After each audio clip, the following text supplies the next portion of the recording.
तो फिर उसके बाद हम unlike feature representation by convolutional neural network that comprises convolutional and sub sampling task in learning a set of locally connected nodes. अच्छा, यहाँ पे फिर क्या किया होता है, ऑथर्स ने हमेशा से CNN भी जो एक मेथड है वो डीप लर्निंग का मेथड है, लेकिन इन्होंने DBN यूज किया है। तो CNN जो मेथड होगा उसकी जो डेफिशिएंसीज हैं वो लिखी गई हैं कि जब हम कंपेयर करते हैं हमारे अपने जो मॉडल से या DBN से, तो CNN में काफ़ी सारे प्रॉब्लम्स आ सकते हैं, जिस वजह से ये फिजिबल नहीं था कि हम CNN यूज करते। तो यहाँ पे फिर उन्होंने पैच बेस्ड की बात की हुई है। जो इनका मॉडल है वो है ही पैच बेस्ड है। तो 32x32 पिक्सल्स का जो पैच है वो लिया गया है। पैच मीन के आपने किसी इमेज का 32x32 पिक्सल्स का हिस्सा काट देना, इसको हम पैच कहते हैं basically. Therefore, we choose PIDBN instead of CNN in our work. हमने इसीलिए CNN को यूज किया है, ना कि PIDBN को यूज किया है, ना कि CNN को यूज किया है, क्योंकि CNN में कुछ ये while CNN is partially connected approach that classes the importance of locally, while PIDBN is a fully connected approach. क्योंकि जो वैसे भी हम CNN को भी पढ़ेंगे कि जो CNN जो होता है बेसिकली पार्शियली कनेक्टेड होता है एक सर नोड एक्सक्यूज दूसरे। मी जी जी सर, थोड़ी सी कंफ्यूजन आ रही है, मतलब कि ये पेपर बेसिकली हम एक टेक्निक को समझने के लिए पढ़ रहे हैं या वैसे नॉलेज के लिए पढ़ रहे हैं, मतलब मैं कंफ्यूजन हो रही है ओवरव्यू सर। करवा रहा हूँ क्योंकि इस पेपर को आपने शामिल भी करना है कोर्स में, डिटेल से पढ़ना सही है। सर। और दूसरी चीज जो मैं कोशिश करवा रहा हूँ आपको वो ये करवा रहा हूँ कि क्योंकि आपने आगे, मैंने आपको जो प्रोजेक्ट दिया हुआ है, किसी ने जी कुछ जी ना कुछ पेपर उठाना है, तो बेसिकली आपको आइडिया होना चाहिए कि पेपर को रीड किस तरह किया जाता है। मेरा मकसद ये है यहाँ इस टेक्निक को समझना ज्यादा अहम नहीं है, बल्कि पेपर ओवरऑल आपने देखना सर होगा। जी जी सर ये कोर्स में कैसे रिलेट करेंगे आप, मतलब अगर पेपर वगैरह में आपने पूछ लिया तो कैसे आप पूछेंगे इसमें से? इसमें मैं टेक्निक के बारे में पूछ सकता हूँ। जो DBN जो टेक्निक है, डीप बिलीफ नेटवर्क, ये आपके मशीन आर्टिफिशियल इंटेलिजेंस में ही आती है। इस सब्जेक्ट का एक टॉपिक आप समझ लें। ओके तो सर। उसको अगर टाइम हुआ तो हम डीपली पढ़ भी लेंगे। यहाँ पे भी काफ़ी सारी चीज़ें क्लियर की हुई हैं DBN के बारे में इस पेपर के अंदर, कि डीप बिलीफ नेटवर्क बेसिकली होता क्या है, उसका कनेक्शंस किस तरह बनते हैं, या फिर जिस तरह CNN का आप अगर पेपर पढ़ते हैं तो उसकी बेसिक थ्योरी CNN की भी लिखी होती है पेपर के अंदर, तो यहाँ पे भी DBN की, डीप बिलीफ नेटवर्क की लिखी हुई है। तो बेसिक आपको ये है कि क्योंकि आपने इन एक दो दिनों में कल यानी कि आपने टॉपिक भी देना है, तो आपको पता होना चाहिए कि अगर हम पेपर पढ़ेंगे एक टॉपिक, उसको समराइज ही करना है एक पेपर को, तो उसमें कौन कौन सी इंपॉर्टेंट जो पार्ट्स होते हैं, हर पेपर में यही होता है। जो अच्छे जर्नल का आप पेपर लेंगे या फिर किसी अच्छी कॉन्फ्रेंस का तो फिर मैं नहीं एक्सेप्ट करूंगा, जो आपका प्रोजेक्ट होगा उसमें आपने जर्नल का ही पेपर लेना होगा, एक अच्छे जर्नल। टॉपिक आप जो भी सिलेक्ट कर लें, लेकिन होना चाहिए आर्टिफिशियल इंटेलिजेंस के रिलेटेड।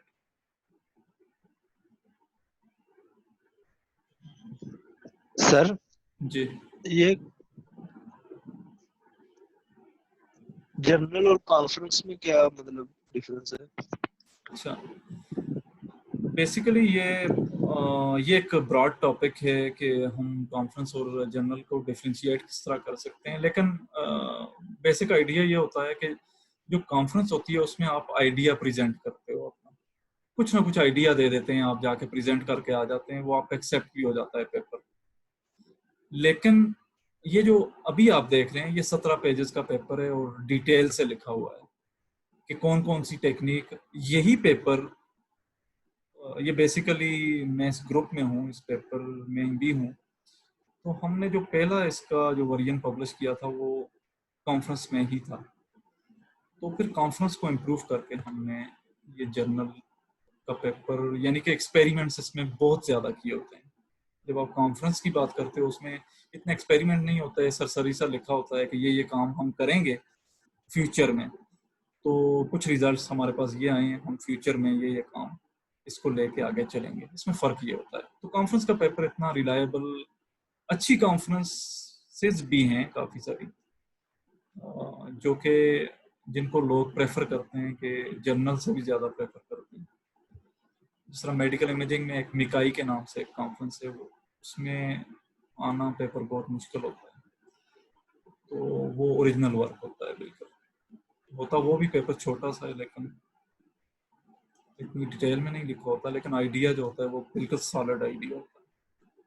वैसे हम देखें तो कॉन्फ्रेंसेस में भी फिर कॉन्फ्रेंसेस आ जाती हैं। एक आम सी कॉन्फ्रेंस होती है, एक ईआई कॉन्फ्रेंस हम उसको कहते हैं। ईआई कॉन्फ्रेंसेस जो होती हैं वो इंजीनियरिंग इंडेक्सेस कॉन्फ्रेंसेस, क्योंकि हम कंप्यूटर साइंस से रिलेट करते हैं, हम इंजीनियरिंग के स्टूडेंट्स हैं यहाँ पे, तो हमें जो कॉन्फ्रेंस सूट करती है वो ईआई कॉन्फ्रेंस करती है। ईआई का मतलब ये होता है कि एक डेटाबेस होता है। अगर आप किसी कॉन्फ्रेंस का पेपर उठा के उस डेटाबेस के अंदर सर्च करते हैं तो उस डेटाबेस के अंदर वो पेपर की इंफॉर्मेशन मौजूद होती है। जिस तरह इंजीनियरिंग विलेज के नाम से एक वेबसाइट है, एल्सवेयर की है। तो अगर उसमें अगर आप अपना किसी कॉन्फ्रेंस का पेपर अगर आप पढ़ रहे हैं तो आप ये जानना चाहते हैं ये कोई अच्छी कॉन्फ्रेंस है या कोई ऐसे ही कॉन्फ्रेंस है, तो आप ईआई जो इंजीनियरिंग विलेज है उसके अंदर जब सर्च इंजन में डालेंगे तो अगर उसकी डेटाबेस में मौजूद होगा वो पेपर, तो इसका मतलब होगा कि ये पेपर ऑथेंटिक पेपर है, अच्छा पेपर है, अच्छी कॉन्फ्रेंस का पेपर है। अगर नहीं है तो फिर ऐसे ही है, पब्लिश हो गया। कॉन्फ्रेंसेस हजारों के हिसाब से रोजाना चल रही होती हैं पूरी दुनिया में। तो इस वजह से मैं कह रहा हूँ कि आप अगर पेपर पढ़ें तो किसी अच्छे जर्नल का पढ़ें। तो अच्छे जर्नल के लिए फिर आपको क्या होगा, आपको पता चलाना होगा कि SCI जो जर्नल होता है, साइंस इंडेक्स में जो आ रहा होता है, या ESCI एक जर्नल होता है, एक टाइप के जर्नल्स होते हैं, या सोशल साइंसेस के जो जर्नल होते हैं SSCI उनको कहते हैं। हमारे इंजीनियरिंग के जो होते हैं वो SCI जो जर्नल होते हैं, साइंस इंडेक्स में जो आ रहे होते हैं। उनको अगर आप उनकी वेबसाइट पे जाके अगर इस पेपर को साइंस इंडेक्स में डालेंगे तो वो बता देगा कि ये पेपर अच्छा है, या उसके अगर उसके डेटाबेस में मौजूद हुआ ये पेपर तो ये पेपर क्या होगा, एक ऑथेंटिक पेपर है। वरना काफी सारे दुनिया में जर्नल्स हैं जो कि फेक जर्नल्स हैं, जिन्होंने अपना जो इम्पैक्ट फैक्टर होता है वो फेक लिखा होता है अपनी वेबसाइट्स पे। लोग धोखे में आके उनको उनके पास पब्लिश करवा देते हैं, लेकिन वो किसी काम का नहीं होता। अगर आपने अच्छी रिसर्च भी की हुई है तो वो फिर कहाँ, यानी कि वो इतनी ऑथेंटिक नहीं होती, लोग उसको इतना पढ़ना पसंद नहीं करते। तो अब जब आप पेपर पढ़ेंगे तो जो लास्ट पैराग्राफ होगा ना, ये ऑब्जेक्टिव का होता है। जब आप पेपर अभी अपने तौर पे पढ़ेंगे उसमें भी यही होगा कि जो लास्ट पैराग्राफ होगा उसमें ऑब्जेक्टिव लिखे होंगे कि हमारे ऑब्जेक्टिव्स क्या हैं। In this paper the objective we pursue in the achieve is to achieve the segmentation of vertebra from CT images. In the present study we propose based on our preliminary work, यानी कि इनका ही preliminary work है, पहला जो काम किया हुआ है उसी को क्या किया है इन्होंने, एक्सटेंड किया है। A new hierarchical deep learning feature representation PADBN method for vertebra segmentation. We adopted square and rectangular Roy extraction. In terminologies को आपको समझने की कोई जरूरत नहीं है, सिर्फ ये आप देख लें कि ये जो आखिरी जो पैराग्राफ होता है ये ऑब्जेक्टिव का होता है। इसमें ऑब्जेक्टिव्स क्या हैं जिसको सामने रख के हमने काम किया है अपना, ये सारे ऑब्जेक्टिव्स हैं। अब दूसरा जो नंबर पे जो चीज आती है किसी भी पेपर में, वो मेथोडोलॉजी लिखी होती है। पहली चीज मैंने आपको बता दिया कि सबसे पहले समरी होती है जो एब्स्ट्रैक्ट आता है। दूसरे नंबर पे इंट्रोडक्शन होता है जिसमें रिलेटेड वर्क या फिर बैकग्राउंड वर्क भी आप कह सकते हैं, तो वो चीजें लिखी होती हैं। तीसरे नंबर पे, या यहाँ पे दूसरा इन्होंने नंबर दिया हुआ है क्योंकि रिलेटेड वर्क इन्होंने इंट्रोडक्शन में ही डाल दिया है। दूसरे नंबर पे मेथोडोलॉजी डाली हुई है। अब मेथड कौन सा यूज किया है? Similar to other deep learning based frameworks, our PADBN framework can be divided into 2 stages. एक ट्रेनिंग स्टेज है और एक टेस्टिंग स्टेज है। जिस तरह आप कोई भी काम करते हैं, फॉर एग्जांपल जिस तरह शहीर मुझे आप बता रहे थे, जिस तरह आपने इमेजेस को ट्रेन करवाया है न्यूरल नेटवर्क से, तो वो आपकी जो मॉडल बन रहा है, जितनी लेयरें आपने हिडन दी हैं या जो भी किया है, वो काम आपने ट्रेनिंग स्टेज में किया है। और जो टेस्टिंग स्टेज होगी उसमें आप क्या करते हो, उसी मॉडल की बेस पे जो नई इमेज देते हो वो क्या हो जाती है, टेस्ट हो जाती है। अब यहाँ पे इस पेपर में अगर आप पेपर के मॉडल का स्ट्रक्चर देखें तो उससे बिल्कुल वाजे हो जाता है कि इन्होंने काम क्या किया हुआ। जब भी आप कोई पेपर पढ़ेंगे उसका जो फ्लो चार्ट होगा उसको समझने की कोशिश करें कि इस फ्लो चार्ट में आप देखें कि ट्रेनिंग स्टेज दी हुई है। ट्रेनिंग स्टेज में इन्होंने क्या किया हुआ है, वही जो ऊपर थ्योरी लिखी हुई है, राय एक्सट्रैक्शन किया है, स्क्वायर और रेक्टेंगुलर फॉर्म में हमने डेटा लिया है, यानी कि जो इमेजेस का डेटा है। अब क्या हो रहा है कि इनपुट सीटी इमेज हो रही है, इनपुट यहां से कर रहे हो आप, उसको एक्सट्रैक्ट कर रहे हो राय उसका, फिर थ्रेशोल्ड, विंडो, गॉसियन, स्मूथनेस या जो भी मेथड्स आप यूज कर रहे हो, ये प्री प्रोसेसिंग के मेथड्स। ये यहाँ पे लिखा भी है कि ये जो स्क्वायर है, रेक्टेंगल है, ये क्या है, ये डॉटेड आपको जो नजर आ रही है, ये क्या है, एक मेथड यूज किया हुआ है, प्री प्रोसेसिंग किया हुआ है। प्री प्रोसेसिंग के बाद हम डायरेक्ट ट्रेनिंग में आ गए। ट्रेनिंग में ये मॉडल यूज हुआ है, पेज जनरेशन। पेज जो इन्होंने कहा है कि पेज बेस्ड है हमारा मॉडल, पेज जनरेट किस तरह किया है, और पेज जनरेशन के बाद इन्होंने क्या किया है, PADBN जो मॉडल है वो ये वाला है, ये डॉटेड फॉर्म में लिखा हुआ है। अब जो मॉडल हमें यहाँ से मिल चुका है तो इसको हमने टेस्टिंग की तरफ लेके जाना है, टेस्टिंग इमेजेस की तरफ। टेस्ट इमेज भी इसी तरह इनपुट होगी, इसी तरीके से जिस तरह ट्रेन इमेज की है इन्होंने, उस पर प्री प्रोसेसिंग स्टेप अप्लाई होगा। फिर नेक्स्ट आके उसी तरीके से पैचेस एक्सट्रैक्ट किए हैं, और फिर ये वाला जो मॉडल यहाँ से बना था ट्रेनिंग से, वो टेस्ट को दे दिया, और टेस्ट इमेज जो आई है यहाँ पे टेस्ट हो चुकी है, और उसका रिजल्ट आगे जाके सेगमेंटेशन की फॉर्म में हमें मिल चुका है। तो यानी कि दूसरी जो इंपॉर्टेंट चीज होगी वो आपने इस मॉडल को समझना होगा। वो मॉडल हमेशा से हर पेपर में मेथोडोलॉजी सेक्शन में दिया होगा कि हमारा मेथड क्या है। अब ये जो मॉडल यहाँ पे दिया हुआ है, इस मॉडल में आप देखें पहला स्टेज है प्री प्रोसेसिंग, दूसरा स्टेज है पेज जनरेशन, तीसरा स्टेज है PADBN, चौथा स्टेज है टेस्टिंग स्टेज जो भी है, और सेगमेंटेशन का स्टेज है। और यहाँ पे आप देखें कि सबसे पहले इन्होंने प्री प्रोसेसिंग की थ्योरी लिखी है। अगर आपको समझ नहीं आ रही किसी पेपर की इस मॉडल की, तो आप यहाँ पे तो आपको पता है कि प्री प्रोसेसिंग हो रही है, लेकिन आपको समझ नहीं आ रही है, सिर्फ कीवर्ड्स आपको नजर आ रहे हैं। तो हमेशा से किसी अच्छे पेपर को आप पढ़ेंगे तो उन्होंने थ्योरेटिकली उसको लिखा होगा कि ये हो क्या रहा है, उसकी मैथमेटिक्स को आपने समझना होगा कि प्री प्रोसेसिंग किस तरीके से हो रही है। अब इमेजेस, ये वर्टिब्रा की इमेज है, इन्होंने प्री प्रोसेसिंग करके ये सिंपली बताया हुआ है कि सेगमेंटेशन किस तरह हो रही है। अब इन्होंने यहाँ पे प्री प्रोसेसिंग स्टेप्स अप्लाई किए हैं कि पहले स्टेप के बाद ये रिजल्ट आया है इस इमेज का, और दूसरे स्टेप के बाद ये रिजल्ट आया है, और फिर जो मॉडल हमारा बना है, मॉडल ने फिर ये रिजल्ट दिया है, क्योंकि यहाँ इस इमेज के अंदर वर्टिब्रा इस जगह पे मौजूद है, ये जो आपको हड्डी सी नजर आ रही है, तो ये वर्टिब्रा है। तो इस इमेज के अंदर वर्टिब्रा जो है वो इस फॉर्म में, तो इसीलिए इसकी सेगमेंटेशन करना थोड़ा टफ काम है, वर्टिब्रा की सेगमेंटेशन, क्योंकि ये लॉट ऑफ वेरिएशंस आ रही हैं जगह जगह पे। जो स्लाइसेस आपके पास आ रही हैं वो वेरिएबल टाइप की हैं। यहाँ पे इसकी शेप कुछ और है, यहाँ पे इसकी शेप कुछ और आ रही है। तो प्री प्रोसेसिंग स्टेप इन्होंने सारा यहाँ पे लिखा हुआ है। और फिर पेज जनरेशन, जो मॉडल के अंदर पेज जनरेशन है वो ये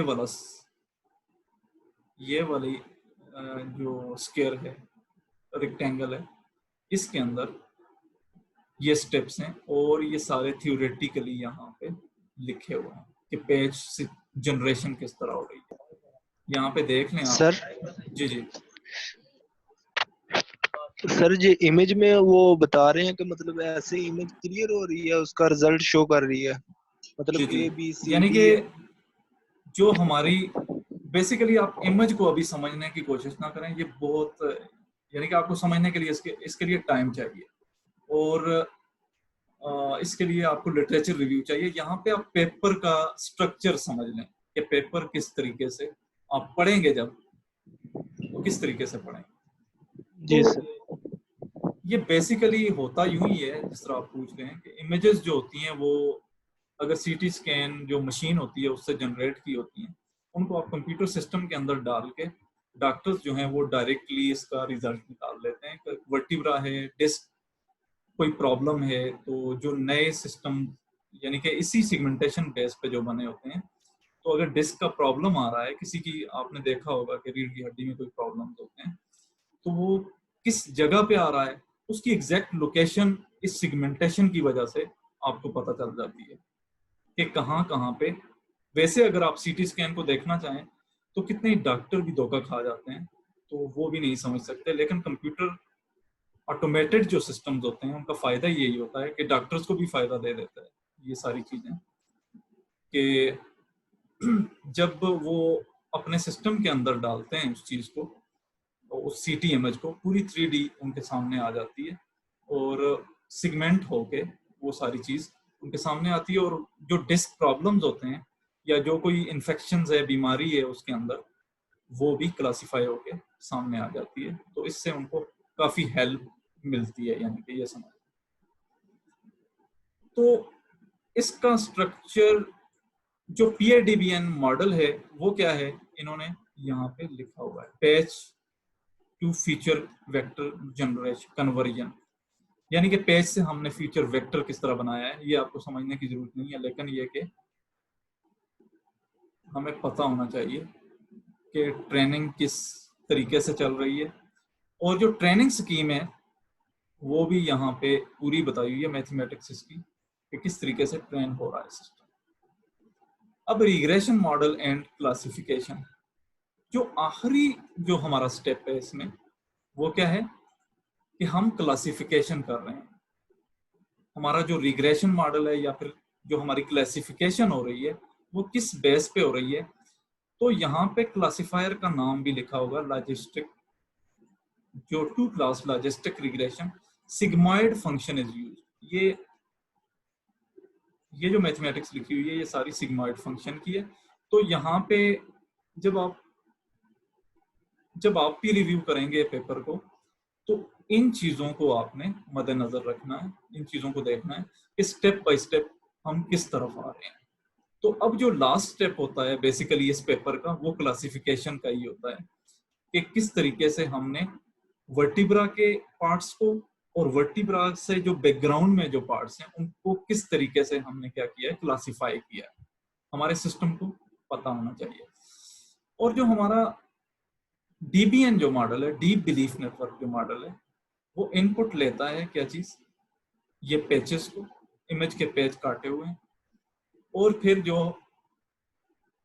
विजिबल लेयर है वो इनपुट लेयर होती है हमेशा से। जब आप डीप लर्निंग या इस तरह के मेथड्स, मशीन लर्निंग के कोई मेथड्स पढ़ते हैं, सुपरवाइज्ड जो मेथड्स होते हैं, उनमें क्या होता है, इनपुट लेयर होती है और ये अंदर जो दो हैं वो हिडन लेयर्स हैं। इनको बेसिकली जो RBM DBN का आप स्ट्रक्चर पढ़ेंगे जब, तो डीबीएन के स्ट्रक्चर के अंदर जो लेयरें होती हैं वो आरबीएम लेयर्स होती हैं, उनको आरबीएम कहा जाता है, यानी कि रिस्ट्रिक्टेड बोल्ट्जमैन मशीन। इसके पीछे मैथमेटिक्स है कि किस तरीके से दूसरे जो हमारे डीप लर्निंग के मेथड्स हैं उनसे ये डिफरेंट है, किस तरीके से इसने डिफरेंशिएट किया अपने आप को, क्योंकि ये बेहतर रिजल्ट्स दे सकता है और जो टेक्निक्स हैं उनसे। लेकिन किसी डोमेन में, मैं भी किसी और डोमेन में अगर आप काम करना चाहते हैं, वो इसके वर्टिब्रा के जो रिजल्ट्स हैं वो या फिर किसी और सेगमेंटेशन पार्ट, किसी और ऑर्गन के रिजल्ट्स हैं, वो इसमें अच्छे ना आ रहे हों, डीबीएन में किसी और टेक्निक में अच्छे आ रहे हों, लेकिन बेसिकली जो इसका स्ट्रक्चर होता है वो रिस्ट्रिक्टेड बोल्ट्जमैन मशीन जो होती हैं, आरबीएम्स, वो क्या होते हैं, जोड़े होते हैं आपस में, लेयरें जोड़ी होती हैं, और वो लेयर्स क्या दे रही होती हैं आपको, एक क्लासिफिकेशन दे रही होती हैं, या वर्टिब्रा है या वर्टिब्रा नहीं है। यानी कि यहाँ पे दो क्लासिफिकेशन उसने सिस्टम में दे दी हैं। अब सर इसमें इमेज को क्लासिफाई कर, इमेज को क्लासिफाई, जो आपके वर्टिब्रा पार्ट है या फिर बैकग्राउंड पार्ट है, उसको सिगमेंट किया, उसको क्लासिफाई बेसिकली किया कि ये पार्ट किस चीज का है जो हम सिस्टम को टेस्टिंग के लिए दे रहे हैं। अब फिर यहाँ पे पेपर का जो थीम है ना, पेपर का थीम क्या था कि vertebra segmentation using deep learning using PADBN, यानी कि page based deep belief network from सीटी इमेजेस। आपने इस पेपर में देखा होगा कि आपको सिर्फ सीटी इमेजेस पे बात करते हुए हम नजर आ रहे हैं मॉडल के अंदर, खसूसन जो मेथोडोलॉजी है उसके अंदर हम डीबीएन जो मॉडल है उसके ऊपर बात करते हुए नजर आ रहे हैं, और हम सेगमेंटेशन क्लासिफिकेशन के ऊपर बात करते हुए नजर आ रहे हैं, या फिर सेगमेंटेशन के ऊपर बात करते हुए नजर आ रहे हैं। इसके अलावा हमने कोई बात नहीं की है। तो इसका मतलब है किसी भी पेपर को आप जब पढ़ेंगे तो उसके जो कीवर्ड्स होते हैं ऊपर जो लिखे होते हैं, या फिर उसकी समरी जो लिखी होती है, उसमें जो चीज एक ओवरव्यू दिया होता है उसी की डिटेल नीचे लिखी होती है। तो सेगमेंटेशन यहाँ पे उसकी डिटेल लिखी हुई है कि किस तरीके से हमने सेगमेंट किया है, किस तरीके से बाउंड्री डिटेक्शन की है, या फिर रिजल्ट्स इससे पहले जो पुअर आ रहे थे उनको हमने ठीक किया है। अब जो तीसरा पार्ट होता है हमेशा किसी पेपर में, वो एक्सपेरिमेंटल रिजल्ट्स होते हैं। थोड़ा ऊपर नीचे हो सकता है, किसी जर्नल की कोई और रिक्वायरमेंट हो, मे बी एक्सपेरिमेंट्स इलादा से लिख दें और रिजल्ट्स जो हैं वो क्या करें, इलादा से लिख दें। लेकिन यहाँ पे इस पेपर में एक्सपेरिमेंटल रिजल्ट्स सेम लिखे हुए हैं। एक्सपेरिमेंट में बेसिकली क्या होता है, एक्सपेरिमेंट में हमने डीबीएन अगर मॉडल यूज किया है तो डीबीएन मॉडल के अंदर जो पैरामीटर्स यूज हुए हैं वो कौन से यूज हुए हैं। अगर आप CNN यूज कर रहे हैं उसमें मल्टीपल पैरामीटर्स होते हैं। आप अगर न्यूरल नेटवर्क यूज कर रहे हैं उसके अंदर मल्टीपल पैरामीटर्स होते हैं, जिस तरह मोमेंटम है या फिर कोई और इस तरह के काफी सारे पैरामीटर्स आ जाते हैं। तो उनको बेसिकली लिखा होता है, पॉइंट टू पॉइंट लिखा होता है कि पॉइंट 1 हमने मोमेंटम यूज किया है, पॉइंट 2 हमने कोई और पैरामीटर यूज किया है। यानी कि एक्सपेरिमेंट के अंदर डिटेल लिखी होती है कि क्या क्या डिटेल्स हैं, हमने कौन कौन से पैरामीटर कितने यूज किए हैं। यानी कि वो पॉइंट्स के हिसाब से बताया होता है कि अगर मोमेंटम है, जिस तरह पॉइंट 0 से लेके 1 तक लिया जाता है बेसिकली, तो हमने मोमेंटम यहाँ पे 0.5 लिया हुआ है, किसी और बंदे ने 0.3 लिया हुआ है, उसके क्या रिजल्ट्स आए हैं। तो ये सारी चीजें जो होंगी वो क्या होंगी, इसके अंदर एक्सपेरिमेंट्स के अंदर लिखी होंगी, और कौन कौन से एल्गोरिथम्स यहाँ पे यूज हुए हैं। यहाँ पे आरबीएम जो हमारा, जिसकी मैंने ऊपर बात की है, रिस्ट्रिक्टेड बोल्ट्जमैन मशीन, उसके अंदर कंट्रास्टिव डाइवर्जेंस CD एल्गोरिथम जो है वो यूज हुआ है। ये इतना महंगा सिस्टम किसका था जी, जितना महंगा सिस्टम था किसका, 32 GB रैम और 3.6 गीगाहर्ट्ज वाला? अच्छा, ये बेसिकली हमारी लैब में ये एक्सपेरिमेंट हुआ। अच्छा, वहीं पे था ये सिस्टम? ये मेरा कंप्यूटर था जिस पे मैं काम ये ही वाला जो आप यूज कर रहे हैं? ये जो अभी मैं यूज कर रहा हूँ, ये लैपटॉप यूज कर रहा हूँ, लेकिन इसकी भी 32 GB रैम है। अच्छा। लेकिन ये जो यूज हुआ है सिस्टम इस एक्सपेरिमेंट में, ये हैवी सिस्टम था। जी ये तो काफी हाँ, हैवी है ये जी। डेस्कटॉप सिस्टम है जी। सर जी। जी सर क्या हम ऐसा कर सकते हैं कि मतलब जैसे इन्होंने ये प्रीवियस काम किया था एक रिसर्च पर, तो उस रिसर्च पेपर को लेकर हम उसमें कुछ एडिंग वगैरह कर दें? देखिए, मेरा इस पेपर को समझाने का मकसद ये नहीं है कि आप इसी पेपर को लेके आगे काम करें। नहीं मेरा सर, मैं पूछ रहा हूँ कि कोई और पेपर ऐसा हो कि मतलब उसमें एडिंग वगैरह कर दें, उसके प्रॉब्लम्स शेयर करके, या आप कुछ भी कर सकते हैं, कोई भी पेपर ले सकते हैं आप, किसी भी एल्गोरिदम को ले सकते हैं, कोई भी कुछ भी आर्टिफिशियल इंटेलिजेंस की कोई टेक्निक है, उसको आप समराइज कर लें और उसके रिजल्ट ले लें। लेकिन पेपर पढ़ेंगे जब आप, उसमें स्टेप्स यही होंगे। सिर्फ यहाँ पे बताने का मकसद ये है। तो यहाँ सर पे जो आप आपको देख प्रोजेक्ट देने, जी सर जी जी, सर मैं आपकी पूछ रहा आवाज। था जो आपको प्रोजेक्ट देना है उसमें मतलब हम लोग जो पेपर लेंगे जी उसको किस तरह मतलब समझ रहा है? अब देखिए ना, वैसे तो मतलब एक पेपर हमने पढ़ा, उसको हम अपने लिहाज से चेंज करेंगे ना या कन्वर्ट करेंगे। मतलब अगर यहाँ पर डीप लर्निंग यूज हो रहा है तो हम इसी चीज को किसी और कोडिंग टेक्निक से यूज करके या अपने एल्गो से डिजाइन करके तो फिर उसको समराइज करेंगे ना। देखें, कुछ लोग ऐसे हैं जो कि अभी प्रैक्टिकली मैं देख रहा हूँ कि वो कुछ चीजें नहीं कर पा रहे। तो इस जी पेपर सर। को समराइज कर, इस पेपर की थ्योरी पढ़ने का मकसद मेरा यही है कि ताकि वो अगर समरी भी लिखते हैं तो वो कम से कम उन्हें पता होना चाहिए कि पेपर पढ़ा किस तरह जाता है। काफी लोगों को इस चीज का आइडिया नहीं होता सही। कि पेपर किस तरीके से पढ़ा जाता है। अगर आप एक्सपेरिमेंट, यही जो पेपर है या कोई और कॉन्फ्रेंस का कोई छोटा सा पेपर है, उसको आप इम्प्लीमेंट कर देते हैं, वो तो वेल एंड गुड है। आप कोड करके उसके रिजल्ट शो करवा देते हैं। लेकिन अगर वो नहीं कर सकते तो फिर आपने कम से कम उसकी समरी और उस पेपर के पैटर्न को, उस पेपर की टेक्निक्स को सही तरीके से समझ के जो प्रेजेंटेशन देनी होगी, मैं कुछ क्वेश्चन भी करूंगा उसमें से, तो वो जी आपने सर। सही तरीके से उसका जवाब देना होगा। अगर आपने प्रैक्टिकली काम किया हुआ फिर तो आपके लिए कोई मसला ही नहीं है, कोई भी सवाल आपसे पूछ लो। लेकिन अगर नहीं भी किया हुआ तो ठीक थ्योरेटिकली इतना है सर। स्ट्रांग हो नहीं बंदा सर, कि वो वो। आप अभी कह रहे थे ना कि जी सर वो आप कह रहे थे ना कि मतलब जनरल का पेपर ना हुआ, कॉन्फ्रेंस का हुआ तो मतलब वो मैं रिजेक्ट कर दूंगा। तो मैं सर जरा उस चीज को लेके वो था देखें, कि जर्नल का मतलब अब हमें। जिसने अगर सिर्फ समरी करनी है ना, तो वो जी कॉन्फ्रेंस जी। का पेपर ना ले, उसको ठीक है जर्नल का सर। पेपर लेना चाहिए और उसकी समरी लिखनी चाहिए प्रोजेक्ट के लिए। सही हो गया सर। तो जो वैसे अगर एक्सपेरिमेंटल काम करना चाहता है, वो किसी कॉन्फ्रेंस के पेपर को भी कोड करके उसको इम्प्लीमेंट कर सकता है और कुछ रिजल्ट्स मुझे शो करवा सकता है। ठीक हो गया तो सर। बहरहाल इस पे जो जो ये वाला सेक्शन है, इसमें रिजल्ट शो किए होते हैं हर पेपर के अंदर, ये आप देख लें, यहाँ सही। पे रिजल्ट शो होते हैं।